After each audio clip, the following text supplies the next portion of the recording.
Bahay o tahanan. Ito ay binubuo ng isang pamilya. Dito tayo unang namulat sa lahat ng bagay at unang tinuro ang rumespeto, umibig at magpatawad. Kaya huwag nating sayangin ang bawat pagkakataon habang mayroon pa tayong mga magulang at mga kapatid sa ating tahanan. Dahil darating ang isang araw, magkakanya-kanya na tayo ng landas na tatahakin at iiwan na natin ang dati nating tahanang kinamulatan.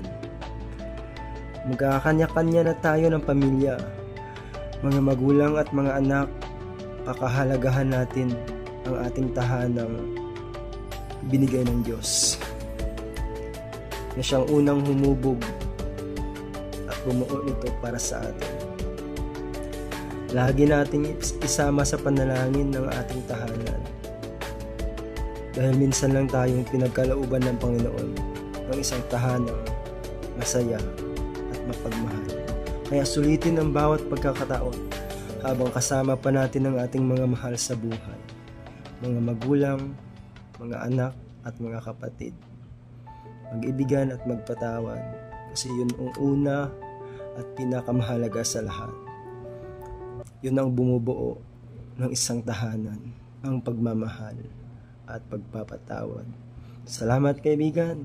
God bless.